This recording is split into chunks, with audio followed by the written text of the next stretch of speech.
All right, you guys, welcome to Hanging With Hoskees, episode number 2. Man, so happy to be with you guys. Hope you've had a fantastic week. It's a Friday, and man, oh man, do I think summer came a little earlier this year, at least out here in San Diego, California, man. The sun was beaming today, but in a good way. Beautiful breeze. I know summer's only a couple weeks away officially, but out here, we were in the full swing of it. My gosh, man. And my wife recently switched me over to the aerosol deodorant, the spray deodorant. And I feel like I've been standing like this all day today because it is a little moist underneath there. I feel like I'm like this, like Chris Farley when he goes, Tommy, my wingy, like that. I don't know. I don't like it. I've never been a spray guy. I've always been the stick, you know, the Old Spice stick. I've just found this in my backpack. But my wife, Ronnie, she got me the aerosols, and I don't know if I like it. I don't know. You guys let me know what you think. It's like, which one is going to give me cancer faster? The stick or the spray? Because it's like one thing for the or the deodorant, right? That's bad enough, right? You cover that musty smell with something that smells a little fruity, a little potpourri-ish, whatever your scent is that you like. But then you got the antiperspirant, which is literally clogging your pores to stop from sweat coming out. I don't know which one's better, which one's worse. All I know is that if you're one of those out there trying Nature's Valley natural stick, guess what? You're smelling like Nature's Valley out there. My gosh, dude, I tried one of the all natural sticks one time. My wife got me it. I swear the first time I wore it, I thought I smelled worse than if I just didn't put deodorant on at all. I kid you not. And then sometimes it would itch. I've heard people get like rashes from that stuff. Oh my gosh. So no, thank you. I think I'm going to go back to the stick, but I'm on the spray right now, and I'm feeling a little awkward today on a hot, basically kickoff summer day. I wouldn't be surprised if a lot of people just took today off and headed to the beach. I'm not kidding. But wherever you are in the world, welcome in. And I have to give a quick thanks to not only all the TIE crew members that came over and supported this channel, but all the new viewers as well. I was genuinely surprised to see how many views we got on the first video. And then with the YouTube shorts we posted, the vertical format videos we posted too. A lot of views on those, a lot of comments as well. I mean, shoot, I saw comments on the wired earbuds, which I forgot to even say in episode 1. I had gone and purchased wired earbuds myself. And we had comments in there saying, hey, remember when you used to buy an accessory or a product for something and it was literally just to serve that purpose and be good at that? And that rang so true to me. And I don't know if I said something out loud or just our phones just reading everything we do. But in my feed ended up being a video of the history, and I kid you not, you guys, the history of the headphone jack and how it was invented like over 100 years ago and was like the standard for years and years and years until recently. And guess what? And I haven't fact checked this, by the way, but in the video, when Apple was the first to remove it and claimed it was going to save cost and save space and the thickness of the phone, you know what else came out right after that for Apple? Take a guess. The AirPods. So not only was it not to make their product better or your product better, it was to own a subscription for your ears. That's what they said in that video. Own a subscription for your ears, because there was nothing wrong with the headphone jack. So now we got to use these USB-C earbuds, which, by the way, I mean, USB-C or headphone jack, I really enjoy these. But look at me and all Gen Z having my wired earbuds like back in 2003 to 2008 when I would walk the streets of the Arizona State campus with my BlackBerry and my iPod listening to, gosh, probably Phoenix and Usher, Lil Jon. Oh my gosh, man, what an era that was. But thank you guys again for all the comments, all the likes. You guys got me fired up, and that's why I'm making sure I got another video out this week because I didn't want to let off the gas pedal and ruin our pacing. I wanted to get these out every Tuesday, but here we are on a Friday, kicking it off, hanging with Hoskees, episode number 2. I just started my Twitter handle too, which is going to be at Hoskees Pod on X if you guys want to follow me over there and engage. But man, I'm excited to be here. And one of the topics that was on my mind I wanted to share with you guys is just this whole AI moment we're in right now. And really just kind of on the boots on the ground level, what I'm seeing in my day-to-day life, not only as a content creator, but as someone who works in finance and real estate. I mean, just a year ago, you wouldn't hear anyone talk about using, let's say, the main two, ChatGPT and Gemini for Google. You wouldn't really hear anyone using it. Now, we were dabbling in it early on, and one of my business partners as well, he uses it a lot now too. But a year ago, you weren't hearing many people actually use it in their real life work experience. Now, I've been using it to help with image creation and maybe some formatting stuff and just kind of helping me write notes and kind of giving me rough drafts of sorts, especially for the YouTube side of things or content creation side of things. But I hadn't really used it for my business in real estate and finance, right? So I've been using it a little bit more in touches. And today I used it where I was kind of working with something a little bit more complex, right? A little bit more than your base level of asking for something, right? I was asking it for a specific program. Hey, I need to do X and X task, and this is what I'm working with. This is what I'm trying to do. Is this available to me? Can you help me? And it spits out this answer, right? And I'm like, okay, it's saying I can't do it here, and maybe I can try it this other way or use this other third-party application, whatever, right? I'm just testing how good these AI models are getting, right? Especially for being that personal assistant. And I wasn't really satisfied with the answer, right? So in true Hoskees fashion, I correct AI. Okay, sometimes I've been told I correct AI before, but anyways, I wasn't satisfied with the answer, so I kind of dig a little bit more on my own, and I find a path, right?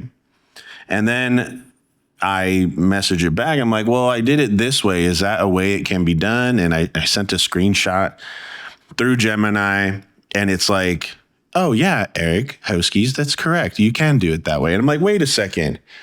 So I'm able to correct you on something technical that you gave me these options, right? And this is just in my mind.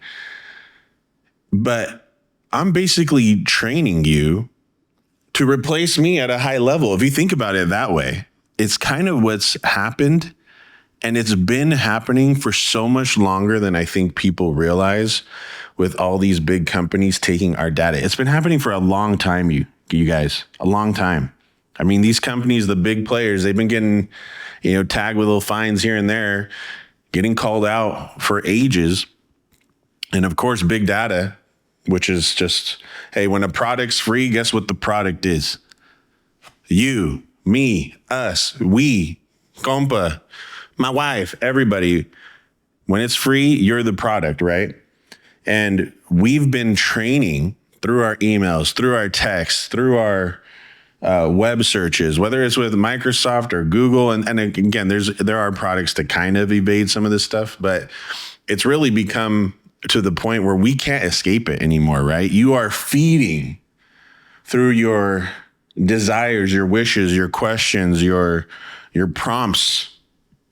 Even going back before we had these current AI prompts that we've had, you've been feeding it through the internet for years, creating this hive mind thing that we're just feeding nodes constantly. They've been taking what you type on your phone, what you type in your emails, etc., right?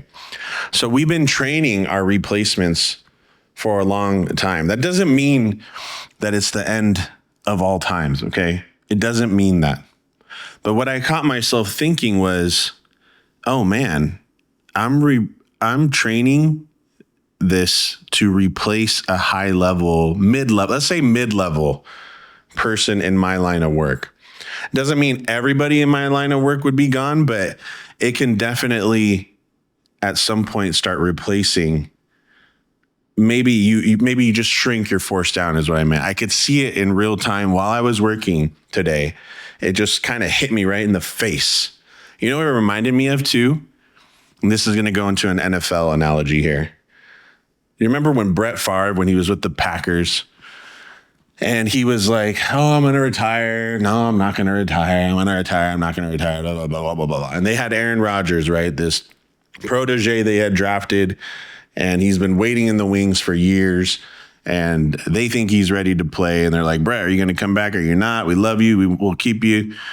And he's like, I don't know. And they're like, then the drama starts coming out how Brett Favre doesn't want to help the kid Aaron Rodgers and kind of be his protege and study under him and stuff. And at the time, I just remember Brett Favre catching a lot of drama and heat in the press, right? Wrongfully or rightfully. But at the time, I kind of fed into it. I was like, oh man, yeah, Brett Favre, why wouldn't you train this guy? Like, why won't you give him your knowledge? And he's like, well, why do I have to train my replacement? I don't want to be replaced. Why would I have to train my replacement so I get booted out? That's the coach's job. That's the organization's job.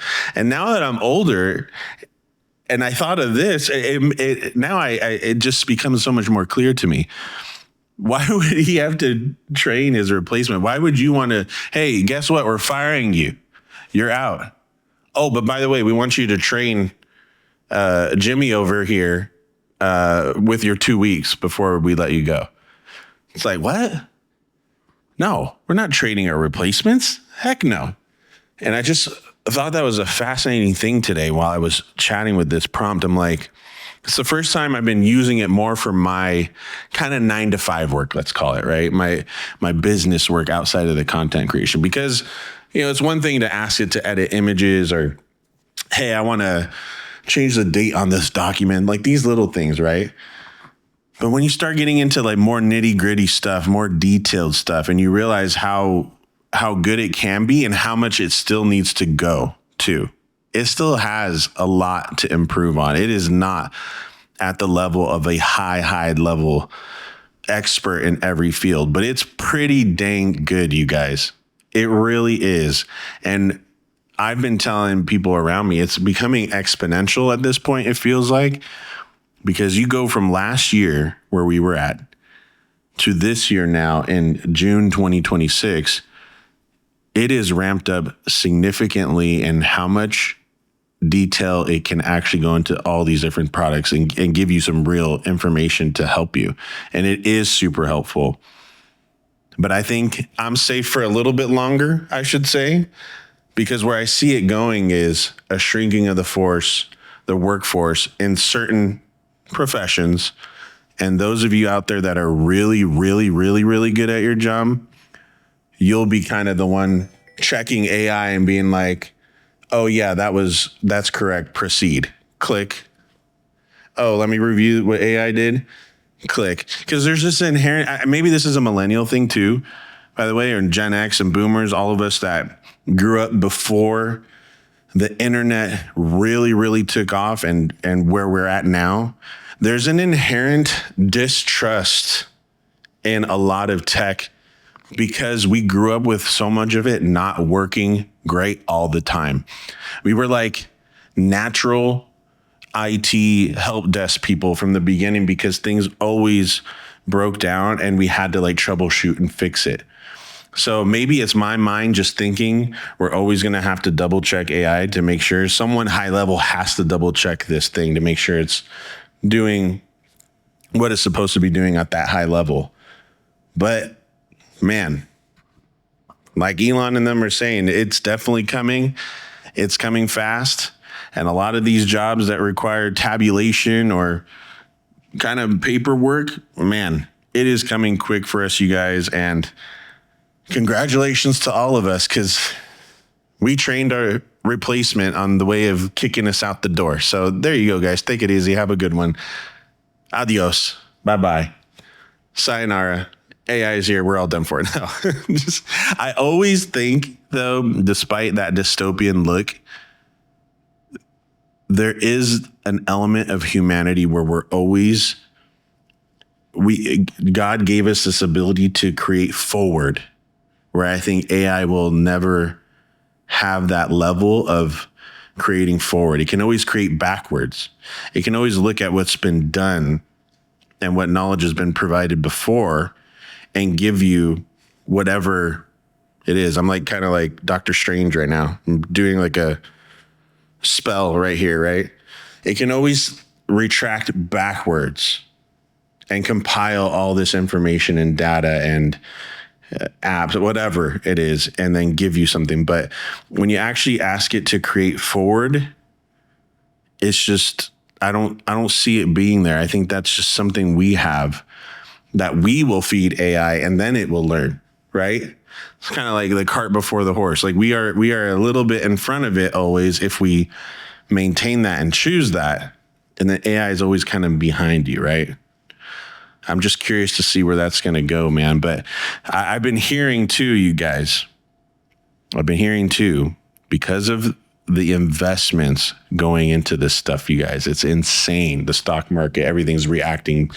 This is the biggest sector or industry going forward. And the money has already been pouring into it for quite a long time. But we're at a point now where they're trying to expand at just incredible levels to get these data centers built too. And I don't know if you guys have been hearing anything about this, but there's a lot of communities around the country that are really trying their best to push back on these places. Now, most of them, you guys, and again, this has been something that's been developing for a lot longer than the last couple of years. I remember hearing about states having problems with data centers, like back in the Patriot Act days, where we found out like the Snowden stuff, where we found out a whole bunch of data was being compiled and stored, right? Back then, states were having problems with these big facilities and trying to keep them cool, and the water usage and the power usage, and fighting the federal government over costs and yada, yada, yada, yada. Well, that issue is now X-fold because of this AI ramp up, right? And I think one of the things I didn't even think about this, but I heard they're trying to get one developed in the Imperial Valley in California, which is like such a massive area of irrigation and agriculture. And you'll find that a lot of these data centers are actually in these bigger states where there's just, or not bigger states, but where there's more space, more desert, more hot. It's surprising, right? Like Nevada, Utah, Arizona, it's like scalding hot. And they have these data centers with servers and CPUs, GPUs burning hot. Dude, they got to keep these things cool in an already insanely hot area. And out in the Imperial Valley, it's like that too. And it's like a agricultural bedrock of this country. And they're pushing back not only because of these issues I talked about, but you guys, these data centers apparently have like a low frequency hum that can be heard for quite a distance, actually. Can you imagine living next to one of these things is just humming? I mean, I sit next to my computer when I'm live streaming and that thing's humming all night. Can you like however many times that humming, like fans running, and who knows the frequency signals that you don't hear, but you're subconsciously hearing is just boom, penetrating you. And now you're in the portal of the Doctor Strange thing, right? You've gone through it. Now you got the microwave sending waves at you. You got the Wi-Fi. You got the 5G. You got the 4G. You got the LTE on me, the 2G. You got your daughter's Nintendo Switch, Fortnite blasting you with the 2.4 gigahertz. And you got your wife on her phone on the 5G network just getting hit. And then now you got an AI data center humming at you. Just, dude, it's getting crazy, man. So the constant low frequency noise pollution, you guys, I have it pulled up on my PC because it's one of the last things I was looking at. Because I was like, is this true? Because I had to know, is it true? And it says AI data center hums refer to constant low frequency noise pollution generated by massive artificial intelligence server farms driven by intense cooling systems, power equipment, and the relentless 24/7 drone has become a major concern for communities near facilities. And by the way, this isn't just like a Southwest thing. Look at Virginia, New Jersey, and Wisconsin, man. And it says, unlike web servers, artificial intelligence chips and the GPUs generate extreme amounts of heat and dense configurations, right? And that, I mean, again, I got a 2 PC setup, and those 2 PCs alone up the temperature in my office. I am not even kidding you guys, probably by 10 to 20 degrees. I'm not even joking. This summer is going to be rough. Okay. But can you imagine at this size, industrial cooling fans, massive HVAC units, chillers, evaporative cooling systems run constantly, backup power generators, and low frequency infrasound, right? These components produce a steady hum and low frequency vibrations that carry for hundreds of feet or miles, even passing through walls, dude. Oh my gosh. So can you imagine why these communities don't want that near them? But I hate to be the bearer of bad news, but I don't think we're escaping that, you guys. I think it's just going to be part of life, unfortunately, and fortunately, because there are going to be great things that come out of this. But stuff like that's tough, man. Tough to deal with a loud humming and sound from a behemoth monstrosity of a mechanical compound just blasting frequency at you. So, man, we are in some crazy times, you guys. I was even telling my daughter, I'm like, you guys, we are, God willing, I'm going to live quite a lot longer to be with them to see what's going to happen with all this. But we're in it. So I'm curious what you guys think. Is all this inevitable? And are we training our replacements? I'm curious what you guys think. Thank you guys so much for tuning in. We'll be back at it next week. Get a better rhythm on posting this stuff. I kind of like the shorter but sweet type of episodes, but you guys give me some feedback in those comments, just like on video 1. Hit that like and subscribe. I'll catch you guys on the next one. Peace out. Take it easy, everybody.